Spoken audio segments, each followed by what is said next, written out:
Chapter 1. The Joy of Being Forgotten. The first thing Shinwei became aware of was the smell. It was not the clean, clinical scent of his restaurant's kitchen, nor the pleasant aroma of his own apartment. It was a musty, dusty smell, like old fabric left too long in a neglected trunk. It was the smell of abandonment. The second thing was the pounding in his head.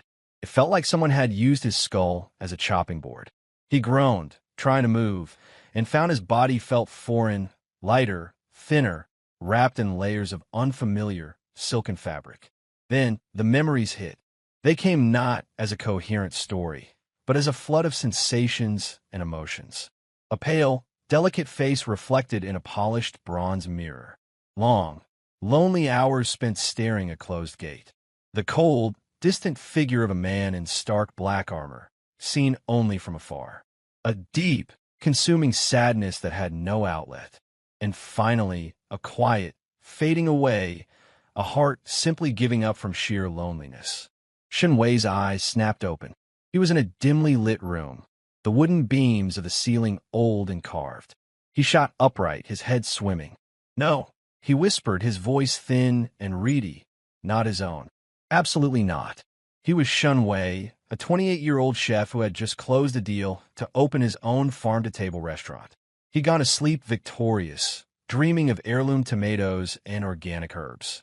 He did not have time to be a heartbroken, discarded male consort in some ancient Chinese drama. But the memories were insistent. The general's estate. The cold, fearsome general Mo Beiyuan. The forgotten quiet garden courtyard where this consort, also named Shinwei, had been left to rot. In the original story this life was based on, the consort had died of a broken heart after years of being ignored. Shinwei, the chef, took a deep, steadying breath. He looked around the room. Dust motes danced in a single shaft of light from a cracked window. The furniture was sparse but elegant, covered in a fine layer of dust. It was depressing. It was perfect. "Wait," he said aloud, a slow grin spreading across his face. Ignored? As in left completely alone. He scrambled out of the bed, his legs a bit wobbly. He pushed open a door and stepped into a small, walled courtyard. It was a disaster zone. Weeds choked the ground. A once pretty rockery was overgrown with moss, and a small, decorative tree was half dead. But Shinwei didn't see a disaster. He saw potential. He saw rich, unturned soil. He saw a south-facing wall perfect for trellises. He saw a future herb garden. "This isn't a prison," he breathed, his chef's eye already calculating. "This is a fixer-upper with a private yard." And the landlord? The fearsome general? He laughed, a genuine, joyful sound that echoed strangely in the silent courtyard. The landlord never comes around. His first task was reconnaissance. Dressed in the simple but fine robes of his new station, he ventured out of quiet garden for the first time. He was a ghost, and the servants he passed either didn't see him or quickly averted their eyes, whispering. He was the forgotten consort, after all. He found the estate's main kitchens. They were massive, bustling, and chaotic. Shinwei lurked at the edge, watching. He saw great sides of meat, baskets of vegetables, jars of oils and sauces. His mouth watered. Then his eyes landed on a pile of discarded items near the back door. A chipped clay pot, a wok with a slightly bent handle, a small, portable stove made of baked earth that someone had deemed too old. An hour later, a very pleased Shinwei dragged his treasures back to quiet garden. He scrounged a small bag of rice, some scallions, a knob of ginger, and a tiny flask of oil from a kind-hearted, if bewildered, young scullery maid who took pity on him. For the consort?" she stammered. "For the chef," he corrected with a wink. That evening, as the sun set, painting the sky in shades of orange and purple, Shinwei had his stove set up in the courtyard. He'd scoured the wok with sand and water until it shone. He'd chopped the scallions with a cleaver he'd found and sharpened on the stone step. The scent of ginger and scallion hitting hot oil filled the air, chasing away the musty smell of neglect. He made a simple scallion oil noodle soup. It was the most basic dish in a chef's repertoire, but made with focus and intent, it was magic. He sat on the worn stone steps, a chipped bowl in his hands, steam rising to warm his face. He took a bite. The noodles were perfect, the broth clean and fragrant. He looked at his overgrown garden, his new, humble kitchen, and the first stars appearing in the darkening sky. He was alone, utterly and completely alone, and for the first time since he'd woken up in this body, he felt a wave of profound peace.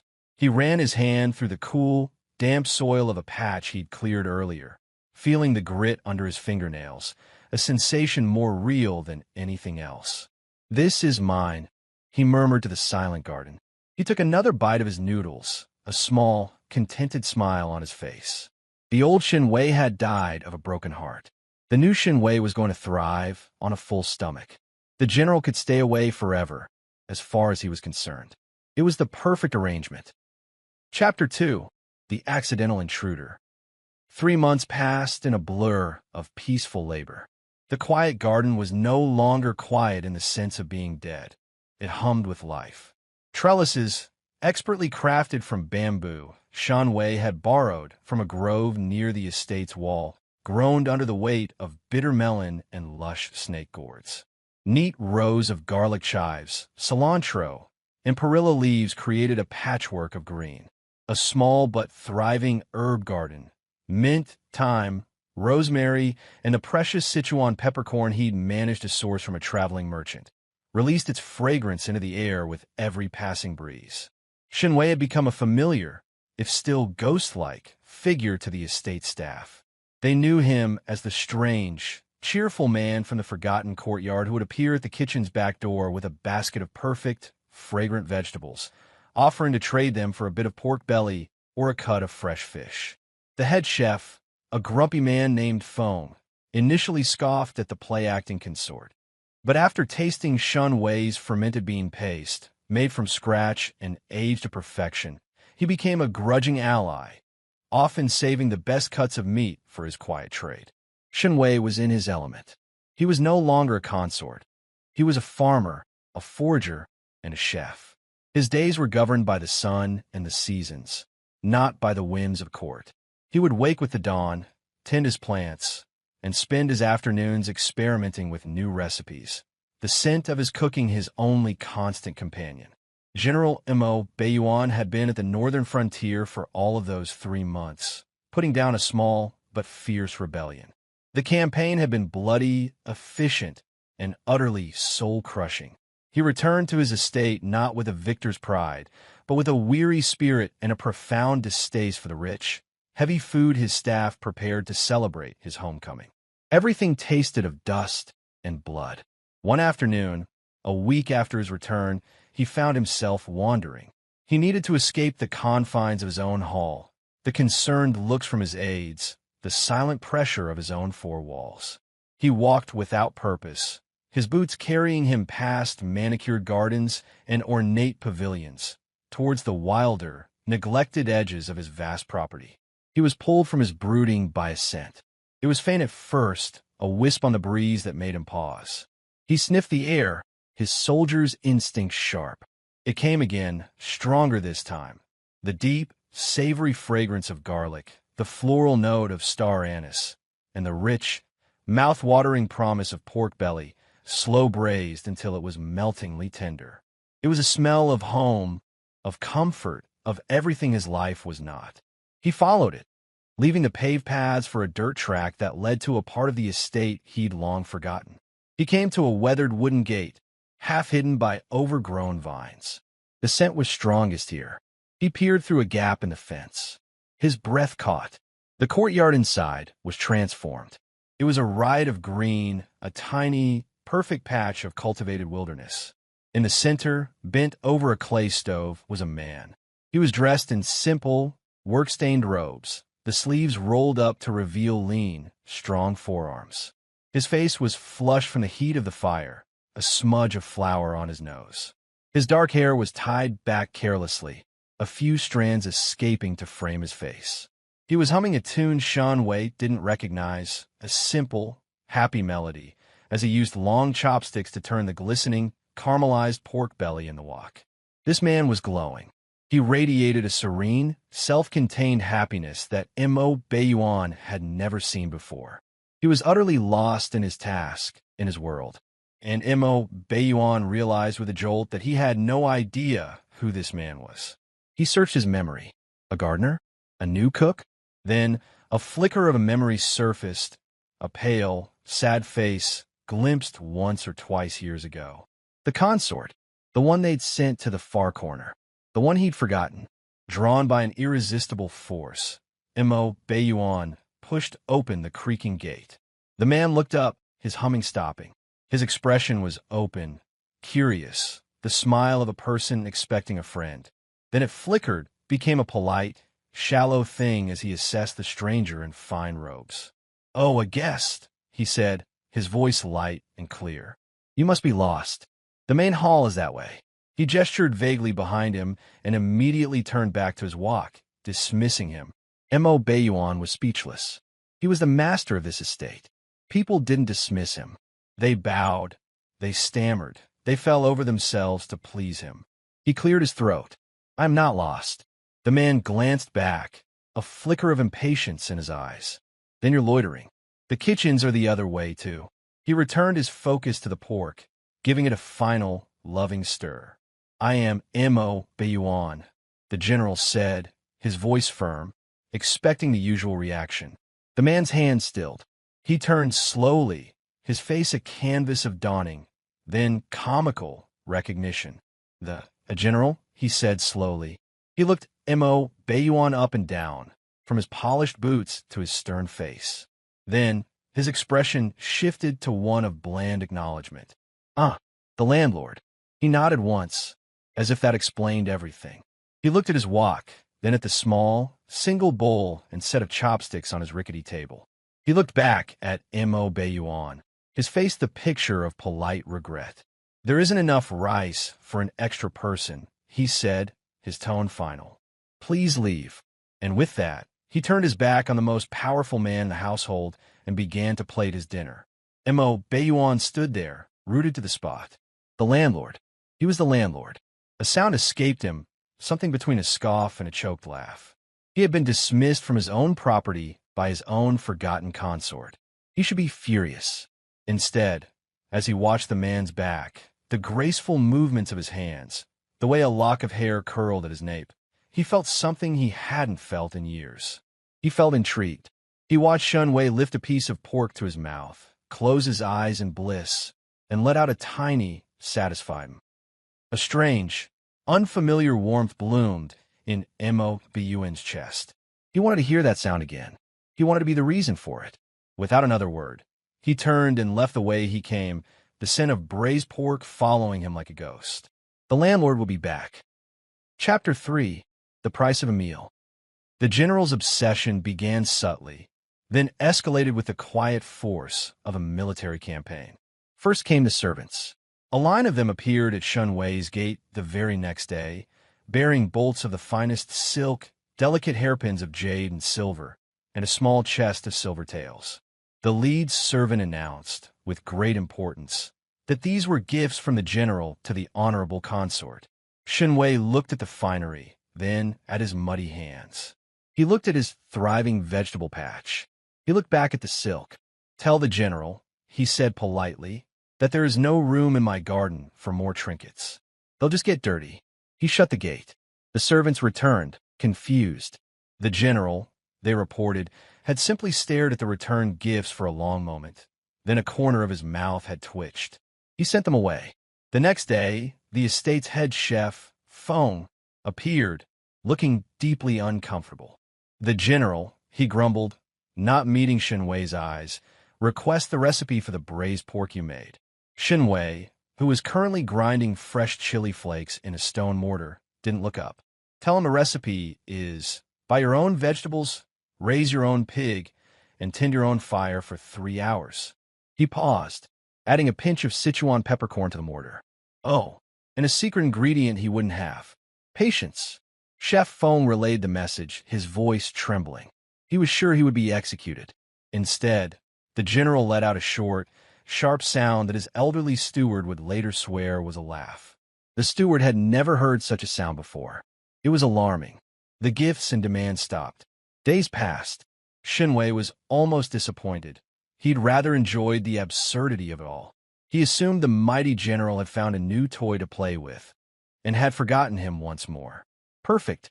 He was in his garden, harvesting a particularly beautiful bunch of bok choy, when the gate creaked open. He looked up, a ready-made polite dismissal on his lips. It died there. General Mo Baiyuan stood in the gateway. He wasn't wearing his armor, but simple, dark robes that somehow made him look even larger, more imposing. He wasn't carrying a retinue of servants or a box of treasure. In his hands, he held a small, rough burlap sack. He walked forward and, without a word, placed the sack on Shun Wei's work table. He stepped back, his dark eyes fixed on Shun Wei's face. Shun Wei stared at the sack, then at the general, suspicion warring with curiosity. He slowly untied the drawstring and peered inside. The scent hit him first, a fragrant, citrusy, and slightly numbing aroma. His eyes widened. He reached in and pulled out a handful of tiny, reddish-brown peppercorns. They weren't the common variety. These were smaller, more vibrant. Jiangjin peppercorns from the deep south. The best in the world for a truly complex mapo tofu. Beneath them, nestled in the sack, were several plump, perfect lotus root segments, their skins still damp with mud, promising a sweetness and crunch he hadn't tasted in months. Shun Wei's transformation was immediate and absolute. His face, which had been a mask of polite indifference, melted into an expression of pure, unguarded joy. His eyes sparkled. A genuine, radiant smile spread across his lips. He lifted the peppercorns to his nose and inhaled deeply, letting out a little hum of appreciation. "Where did you find these?" he breathed, looking up at Mo Baiyuan. For the first time, he really looked at him, seeing past the title and the cold exterior to the man who had brought him this treasure. "These are perfect. These are absolutely perfect for my mapo tofu." Mo Baiyuan was utterly captivated. This was the glow he had seen from outside the fence, the real person behind the polite mask. He felt a powerful surge of satisfaction, a feeling greater than any battlefield victory. He had been the cause of this joy. "I have my sources," he said, his voice low. Shun Wei was already cradling the sack like a newborn baby, mentally planning his next few meals. He looked at the general, a new respect in his eyes. He gestured to a worn wooden stool near the stove. "Well, don't just stand there. You can sit, but be quiet. I'm thinking." Mo Baiyuan sat. He sat on the tiny, uncomfortable stool in a dusty courtyard and watched Shun Wei's face cycle through a series of expressions: calculation, delight, intense focus, as he planned his culinary masterpiece. And for the first time in his life, the great General Mo Baiyuan felt like he was exactly where he was supposed to be. Chapter 4. The First Seat at the Table. After the peppercorns, the general's visits became a regular, if unspoken, occurrence. He would appear at the gate with a tool in hand. A loose shutter on Shun Wei's small storage shed was expertly rehung. A wobbly table leg was planed and fixed. A complex trellis for the ever-expanding gourd vines was constructed with a soldier's efficiency. Mo Baiyuan never asked for permission. He would simply see a problem, fix it with quiet competence, and then settle onto his stool. Shun Wei found the arrangement bizarre, then tolerable, then, to his surprise, comfortable. The general was a man of few words, but his presence was solid and grounding. He was like a large, well-trained guard dog who had decided this particular patch of sun was his. He would sit for hours, watching Shun Wei work, sometimes reading a military treatise, sometimes just watching the steam rise from the wok. He asked no questions, demanded no conversation. He simply was. One evening, as the sun began its descent, casting long shadows across the garden, Shun Wei was preparing a simple meal.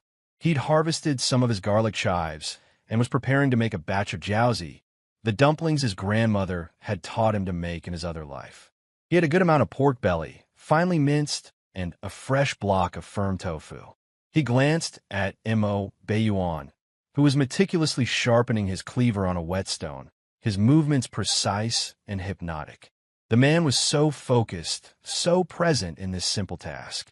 A strange, Fluttery feelings stirred in Shun Wei's chest. He pushed it away. He mixed the filling, the scent of chives and ginger and sesame oil filling the air. He started wrapping the dumplings, his fingers moving with practiced grace, creating perfect little pleated crescents. He was aware of Mo Bun's eyes on his hands. Without looking up, Shun Wei spoke. "There's enough pork for a few extra dumplings tonight." His voice was casual, almost dismissive. "You can stay." The silence stretched. Shun Wei risked a glance. Mo Bun was staring at him, his dark eyes wide with something that looked almost like disbelief. Then, the stern lines of his face softened, and a small, genuine smile touched his lips. It transformed him, making him look younger, less like a fearsome general and more like a man. "I would like that," Mo Bun said, his voice quieter than usual. They ate at the small, rickety table as dusk settled around them, the only light coming from a single lantern. Shun Wei had made a simple dipping sauce of black vinegar and slivered ginger. They ate in companionable silence, the only sounds the soft clink of chopsticks and the satisfied sighs that came with each perfect, juicy bite. Shun Wei reached for the small dish of vinegar at the same time as Mo Bun.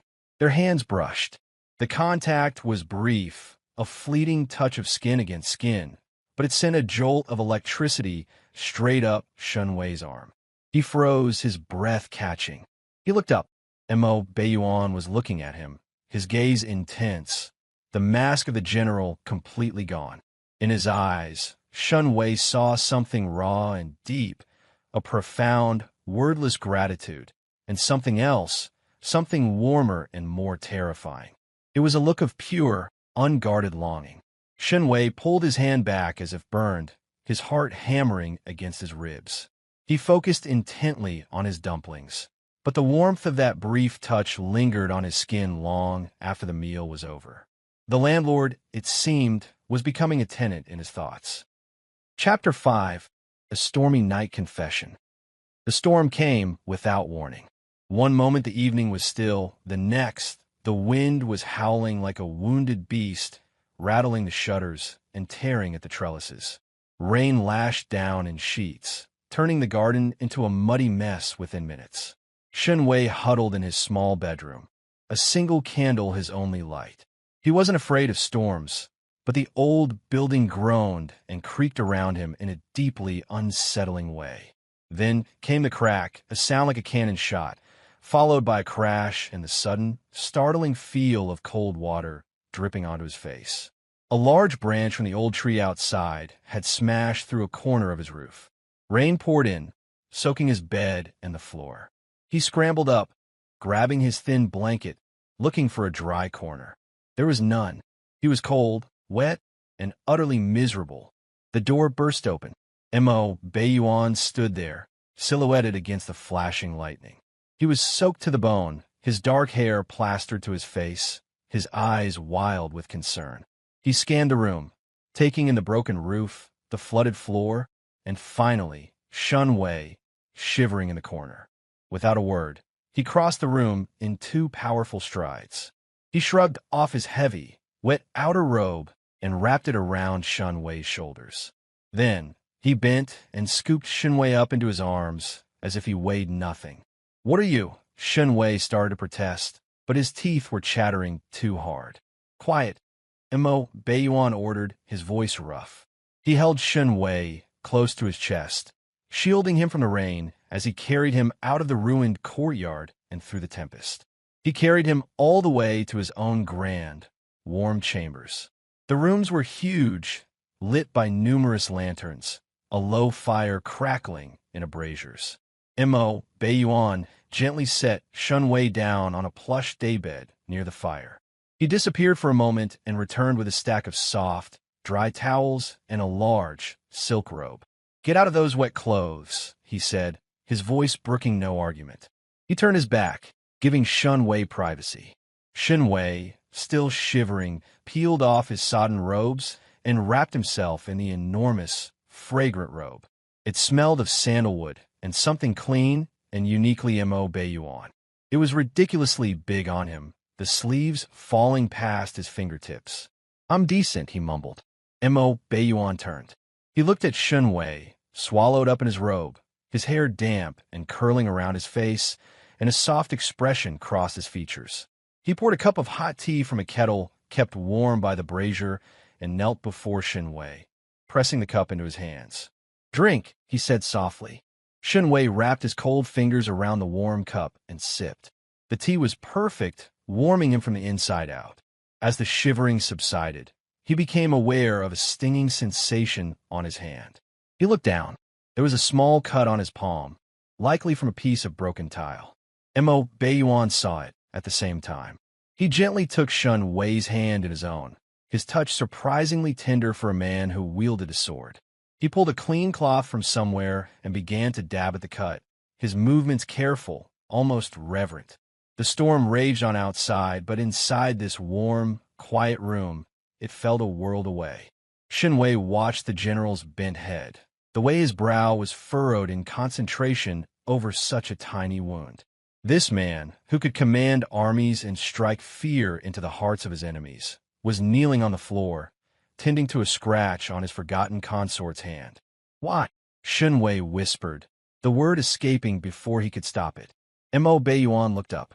His dark eyes held Shun Wei's, and in them, Shun Wei saw no trace of the cold general. He saw a man lay bare. Why do I care? Mo Beiyuan's voice was low, rough with an emotion he seemed to be struggling to contain. Because you, he paused, his thumb gently stroking the back of Shun Wei's hand. You're the only real thing in my life. Everyone else sees the general. They see the armor, the title, the victories. You see a man who fixed your shutter, a man who brought you peppercorns. You told me to leave because there wasn't enough rice. A ghost of a smile touched his lips. You're the only person who has ever just let me be. He lifted Shun Wei's hand and pressed a long, lingering kiss to his palm. His lips were warm and soft against Shun Wei's skin. The kiss wasn't demanding or possessive. It was a confession, a plea, a gift. It was more intimate than any words could ever be. Shun Wei's heart stuttered. The fluttery feeling in his chest exploded into a full-blown storm. He looked at the man before him, this powerful, lonely, surprisingly tender man. And for the first time, he didn't see the landlord. He saw Mo Beiyuan, and he didn't want him to leave. Chapter 6. The Taste of Jealousy. The news that the general had finally taken an interest in his forgotten consort spread through the estate like wildfire. Suddenly, Shun Wei was no longer a ghost. Servants who had once averted their eyes now bowed respectfully when he passed. Chef Feng sent over a basket of live crabs as a gift, with a note asking if the general would be dining in Quiet Garden that evening. The new attention was annoying, but manageable. What wasn't manageable was Wei Lan. Wei Lan was a young scholar, a friend of the estate's steward, who had come to stay for a few weeks to use the general's extensive library. He was handsome in a delicate, refined way, with a ready smile and a genuine appreciation for good food. He had stumbled upon Quiet Garden by accident, drawn by the same irresistible sense as the general. Unlike the general, Wei Lan was chatty. He was full of questions about Shun Wei's cooking techniques, his ingredients, his philosophy. He was an eager and appreciative audience, and he didn't just sit on a stool and watch. He helped. He washed vegetables, he chopped herbs, badly, but enthusiastically, and he laughed easily at Shun Wei's jokes. Shun Wei found himself enjoying the company. It was nice to have someone to talk to, someone who shared his passion for food. They spent an entire afternoon together, harvesting herbs and preparing a complicated 8-treasure tofu dish. Their heads were close together as Shun Wei explained the importance of each ingredient, and they were both laughing at Wei Lan's clumsy attempt to julienne ginger when the gate creaked open. Mo Beiyuan stood there. He was holding a small, wrapped parcel, likely another gift. But his eyes weren't on the parcel. They were fixed on the scene before him. Shun Wei and Wei Lan, standing close, their faces bright with shared laughter.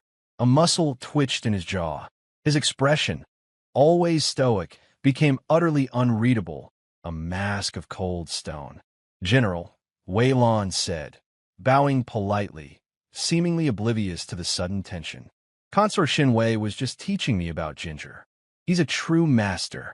Mo Buyuan's gaze flickered to Wei Lan, then back to Shinwei. He gave a curt nod. "Leave us," he said, his voice flat. Wei Lan's smile faltered. He looked at Shinwei, who gave him a small, reassuring nod. "I'll see you tomorrow, Scholar Wei," Shinwei said. After Wei Lan had hurried out, an awkward silence descended. Mo Beiyuan walked to the work table and placed the parcel down. He still hadn't spoken. He just stood there, his back to Shinwei, his shoulders rigid. Shinwei felt a flicker of irritation. What right did this man have to come into his garden and sulk? He opened his mouth to say something sharp, but before he could, Mo Beiyuan moved. He crossed the space between them in 2 quick strides. He didn't touch Shinwei, but he came to stand directly behind him, so close that Shinwei could feel the heat radiating from his body. He leaned in, his breath warm against Shinwei's ear, making him shiver. "You smell of him," Mo Beiyuan murmured, his voice a low, dangerous rumble. "I don't like it." Shinwei's breath hitched. The possessiveness in that quiet statement sent a thrill of something. Fear? Excitement? Straight through him. He turned his head slightly, their faces now inches apart. Mo Buyuan's dark eyes were intense, burning with an emotion he was barely containing. "He's just a friend," Shinwei whispered, his own voice coming out softer than he intended. "He likes my food." Mo Buyuan's gaze dropped to Shinwei's lips. "I like more than your food." The air between them crackled. The world outside the small courtyard ceased to exist. Shinwei, emboldened by the raw honesty in the general's eyes, by the memory of the kiss on his palm on that stormy night, made a decision. He leaned back, just a fraction of an inch, closing the microscopic distance between them. Their lips met. It was not a gentle first kiss. It was fierce and possessive, acclaiming. Mo Buyuan's hands came up to frame Shinwei's face, his thumbs brushing his cheekbones as he deepened the kiss. It tasted of salt from the sweat on Shinwei's brow, of the sweet chili sauce he'd been tasting earlier, and of months of unspoken longing. Shinwei melted into it, his own hands coming up to grip the front of Mo Buyuan's robes, anchoring himself. When they finally broke apart, both breathing heavily, Shinwei leaned his forehead against Mo Buyuan's chest. "You're impossible," he mumbled against the fabric. Mo Buyuan's arms wrapped around him, pulling him close. "I know," he whispered into Shinwei's hair, "but I'm yours." Chapter 7. A morning after. Shinwei woke slowly, cocooned in warmth and the softest silk he had ever felt. The fabric beneath his cheek was smooth and cool, a stark contrast to the rough linen of his own bedding back in quiet garden. He was disoriented for a long, blissful moment, his mind floating in that hazy space between sleep and waking. Then the events of the previous night came rushing back. The storm, the broken roof, Mo Beiyuan carrying him through the rain, the warmth of the general's chambers, the kiss on his palm, and then everything else. He opened his eyes cautiously. He was in a massive, canopied bed, the kind meant for emperors or the highest-ranking generals. Thick curtains of deep blue silk were partially drawn, filtering the morning light into a soft, ethereal glow. He was alone, but the pillow beside him was deeply indented, the sheets still faintly warm. A large, arm-shaped dent remained, a ghost of the man who had held him through the night. Shinwei reached out and pressed his palm against the warm spot. A foolish, giddy smile spread across his face. He felt loose and content in a way he had never experienced in either of his lives. Every muscle was relaxed, his skin still tingling with the memory of Mo Buyuan's touch. The general, for all his fearsome reputation, had been surprisingly, achingly tender. His large, battle-hardened hands had been so gentle, exploring Shinwei's body as if he were something precious and fragile, something to be worshipped rather than possessed. A shiver ran through Shinwei that had nothing to do with cold. He pulled the silk sheet up to his chin and inhaled deeply. It smelled of sandalwood and that clean, masculine scent that was uniquely Mo Beiyuan. He wanted to bottle it.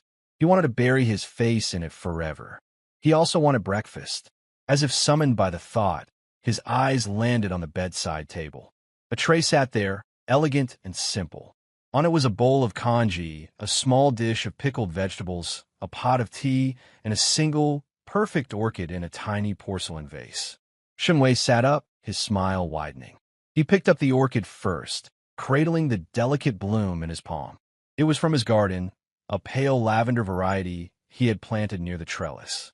Mo Beiyuan had gone a quiet garden this morning, before dawn probably, and picked him a flower.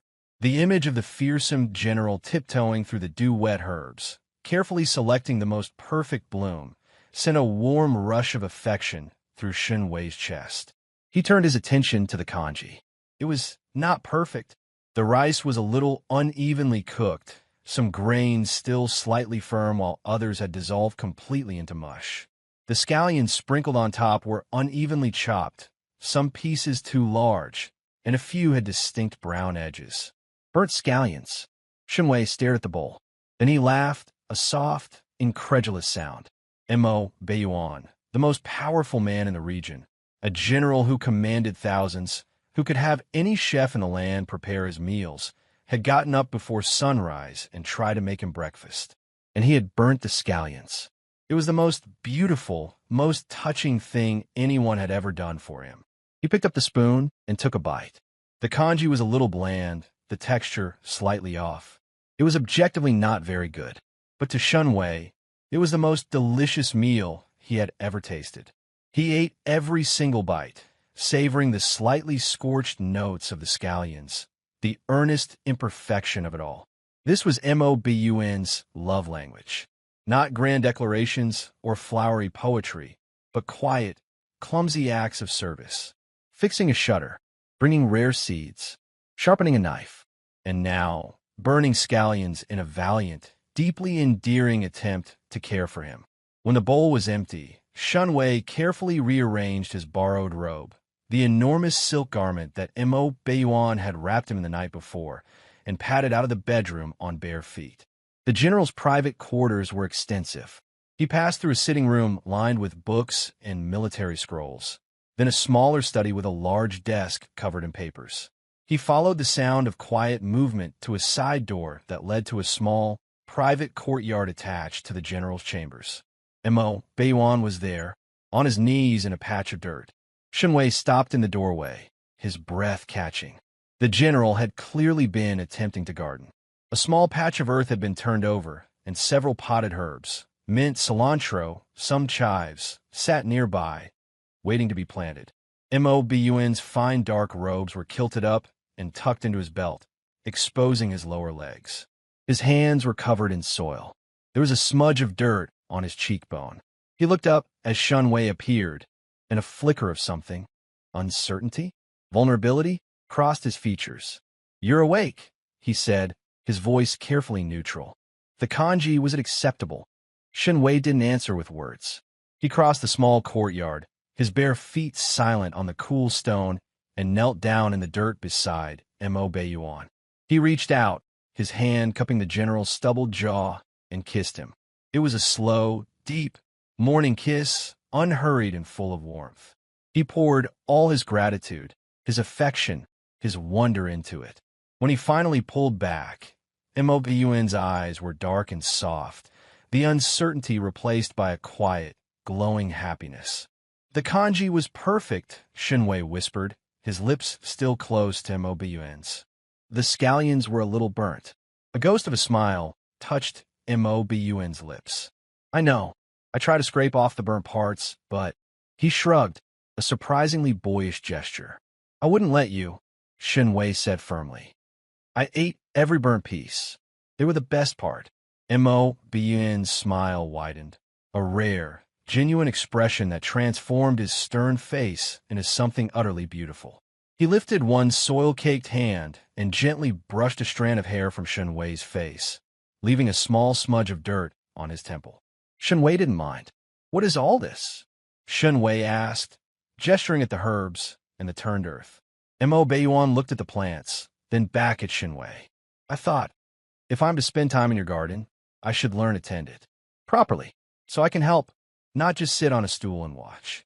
Shenwei's heart clenched. This man, This impossible, wonderful man. You don't have to earn your place there, he said softly. The stool is yours. It has been for a long time. They knelt together in the dirt, side by side, and finished planting the herbs. Mo Baiyuan was clumsy but earnest, following Shun Wei's instructions with the same focused attention he probably gave to military strategy. Their hands brushed constantly in the soil, small, intimate touches that spoke louder than words. When they were done, they sat back and surveyed their work, a small but promising herb patch, right outside the general's private chambers. Now you have a garden too, Shun Wei said, leaning his head against Mo Baiyuan's shoulder. It's not as beautiful as yours, Mo Baiyuan murmured, pressing a kiss to the top of his head. It will be, Shun Wei said. I'll help you. They stayed like that for a long time, watching the morning sun climb higher over the courtyard wall, two men covered in dirt and utterly content in each other's presence. The landlord was no longer a visitor to Quiet Garden. He had his own small patch now, a bridge between their two worlds. And Shun Wei knew, with a certainty that settled deep in his bones, that this was only the beginning. Chapter 8. A Banquet for Two. The news arrived like a thunderclap, shattering the peaceful rhythm of their days. It came in the form of an imperial edict, delivered by a pale and trembling messenger who had ridden 3 days straight from the capital. The entire estate was summoned to the main hall to receive it. Shun Wei stood beside Mo Baiyuan, his hand hidden in the folds of his sleeve, clutching the general's fingers for support as the high, formal voice of the messenger read the emperor's words. The whispers had reached the palace. The fearsome General Mo Baiyuan, the iron fist of the north, the man who had never shown interest in any consort or courtesan, had been seen, multiple times, entering and leaving a forgotten courtyard in the farthest corner of his estate. He had been observed sitting on a rickety stool for hours. He had been heard by a servant with very brave ears, asking for recipes. The emperor, a man who thrived on court gossip and found the entire situation utterly delightful, wished to see this miraculous consort for himself. A banquet was to be held in their honor. Their attendance was not optional. The estate erupted into chaos.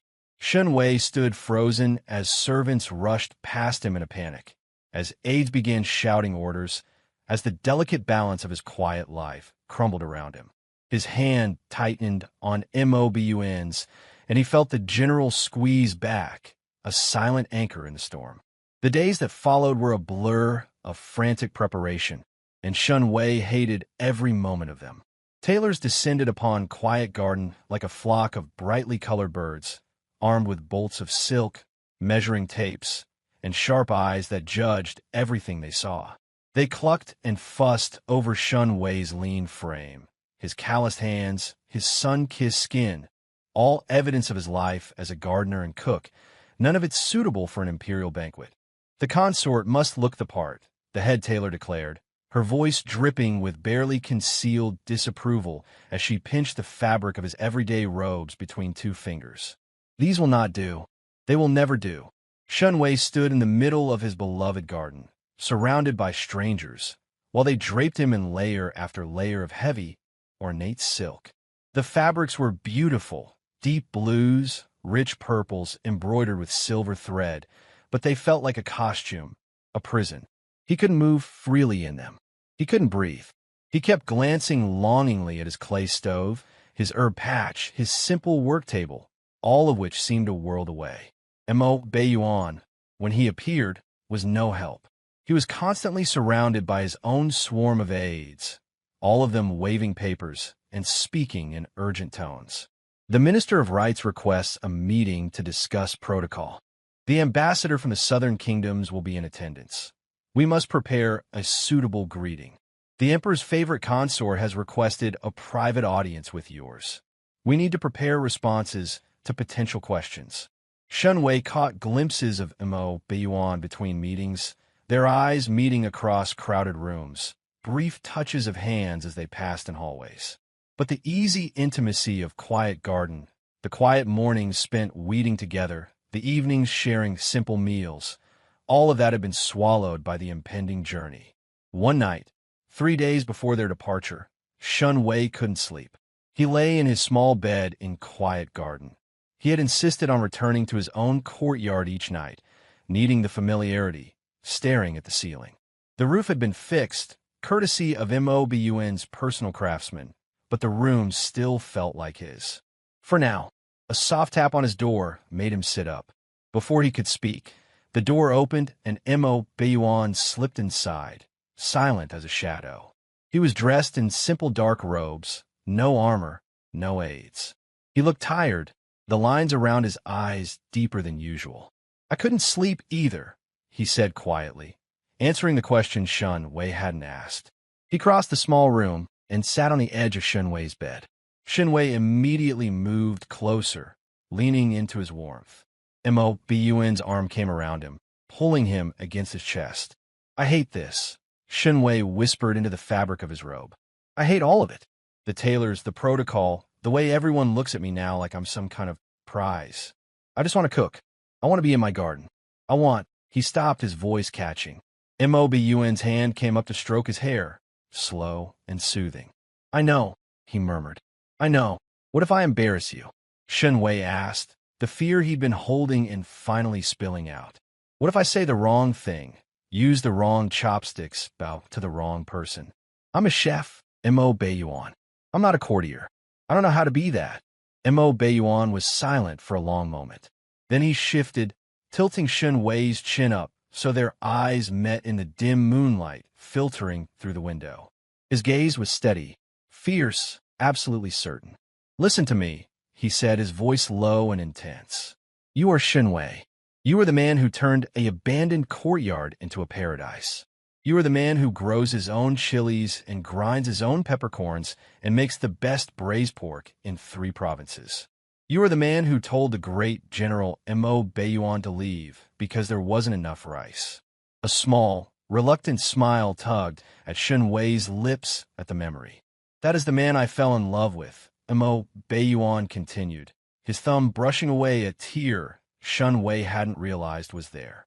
"That is the man I will present to the Emperor. If you make a mistake, we will laugh about it later.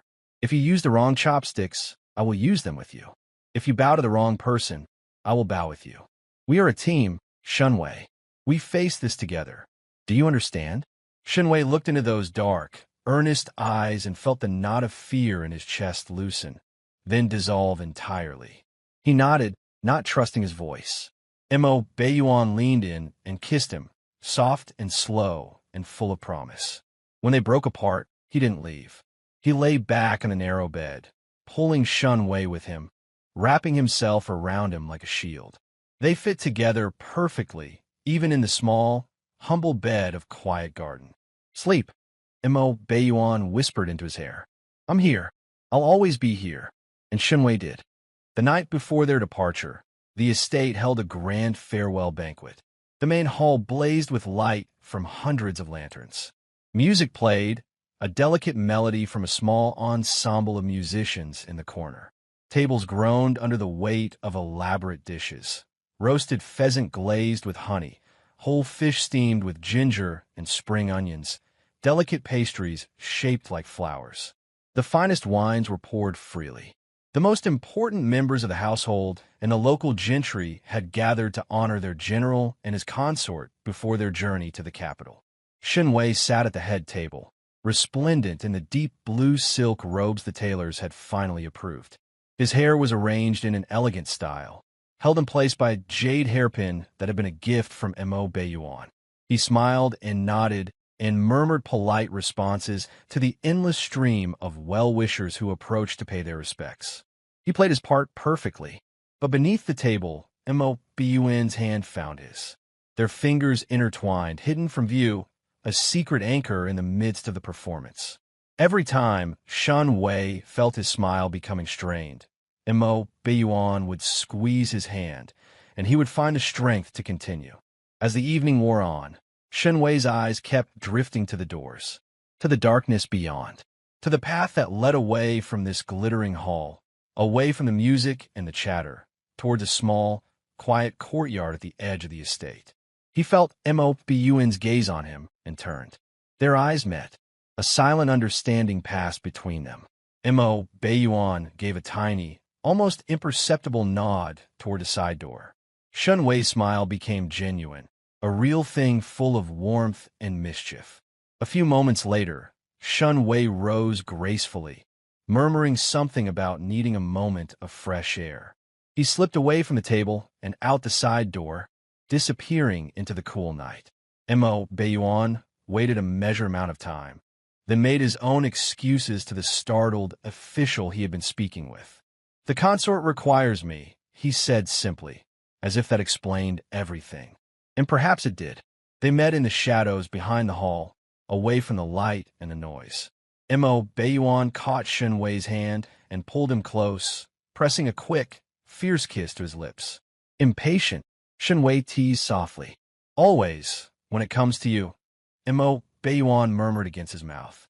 Hand in hand, they walked through the dark, quiet estate. The music faded behind them. The lanterns became distant points of light. The path grew rougher, less traveled, until finally they stood before the familiar, weathered gate of Quiet Garden. Mo Beiyuan pushed it open. The garden was bathed in moonlight, transformed into a silver and black dreamscape. The gourds on their trellises hung like pale lanterns. The herbs released their fragrance into the cool air, a symphony of mint and rosemary and garlic chives.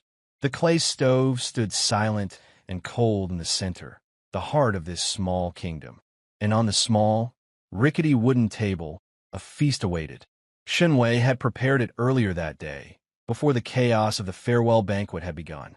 He had stolen away to his garden, to his kitchen, and he had cooked. A small clay pot of eggplant braised with garlic and fermented bean paste, still warm in its insulated container. A dish of cold sesame noodles, slick with oil and scattered with scallions. A plate of his perfectly pickled vegetables, cucumbers, radishes, carrots, bright and tangy. A small bowl of the chili oil he had made from the peppercorns Mo Beiyuan had given him, rich and red and fragrant. And 2 small bowls, 2 sets of chopsticks. Mo Beiyuan stopped at the edge of the garden, his eyes taking in the scene. When he looked back at Shun Wei, his expression was raw, unguarded, full of an emotion so deep it seemed to shake him. "You did this," he said, his voice rough. "For us." Shun Wei shrugged, suddenly shy. "I couldn't let them send us off without a proper meal. And I thought after all that performance we might need this." They sat down at their table, in their garden, under the light of a single lantern and the infinite spray of stars overhead. The distant music from the main hall was a faint, ghostly echo, easily ignored. The food was simple, perfect, made with love and intention. They ate in comfortable silence, the only sounds the soft clink of their chopsticks and the occasional satisfied sigh. Mo Beiyuan reached for the chili oil, drizzling it generously over his eggplant. He took a bite and closed his eyes, a look of pure bliss on his stern features. "This is better," he said quietly, "than anything in that hall." "Of course it is," Shun Wei said, unable to keep the pride from his voice. "It's made with real ingredients and real intent. That's the secret. And love." Mo Beiyuan asked, his eyes opening to meet Shun Wei's. Shun Wei felt his cheeks warm. "That too," he admitted softly. "That most of all." When the meal was finished, they didn't move to clear the table. They sat together, shoulders touching, looking at the small courtyard that had become their sanctuary. The moonlight painted everything in shades of silver and shadow. A few fireflies danced over the herb garden, their lights blinking in the darkness. Mo Beiyuan stood and offered Shun Wei his hand. Shun Wei took it, rising to stand beside him. They walked together to the center of the garden, to the spot where Shun Wei had spent so many hours cooking, alone and content. Now he was not alone. Mo Beiyuan moved behind him, wrapping his arms around Shun Wei's waist and pulling him back against his chest. Shun Wei leaned into the warmth, tilting his head back against Mo Beiyuan's shoulder. They stood like that, a single silhouette in the moonlight, watching the fireflies dance. "Wherever we go," Mo Beiyuan whispered against his ear, his voice a low rumble of absolute certainty. "Whatever court we have to face, whatever performances we have to give, as long as I am with you, it is home. Shinwei turned in his arms, rising on his toes to press his lips to Imo-Buyuan's. It was a slow, deep kiss full of gratitude and love and the quiet joy of simply being together. When they broke apart, Shinwei rested his forehead against Imo-Buyuan's chest. I used to think this garden was my home, he murmured. Now I know it's just a place. You're my home, Imo-Buyuan. You. Imo-Buyuan's arms tightened around him. And you are mine, he said fiercely. My heart, my consort, my home. They stood in the garden for a long time, holding each other, watching the stars roll slowly overhead. Tomorrow they would leave for the capital. Tomorrow they would face the emperor and his court, the whispers and the politics and the performance. But tonight, in this small, perfect moment, they had everything they needed. A quiet garden, a shared meal, and each other. The fireflies danced on, oblivious to the great general and his consort, to the love story that had bloomed in this forgotten corner of the estate. But Shinwei noticed them. He noticed everything. The scent of the herbs, the warmth of Imo-Buyuan's arms, the steady beat of his heart. This was his life now. Not the story of a forgotten consort who died of a broken heart, but a new story, written one meal at a time, one stolen moment at a time, one kiss at a time. A story of a chef who found love in the most unexpected place, and a general who learned that the greatest victory wasn't won on a battlefield, but at a small, rickety table in a moonlit garden. And it was only the beginning.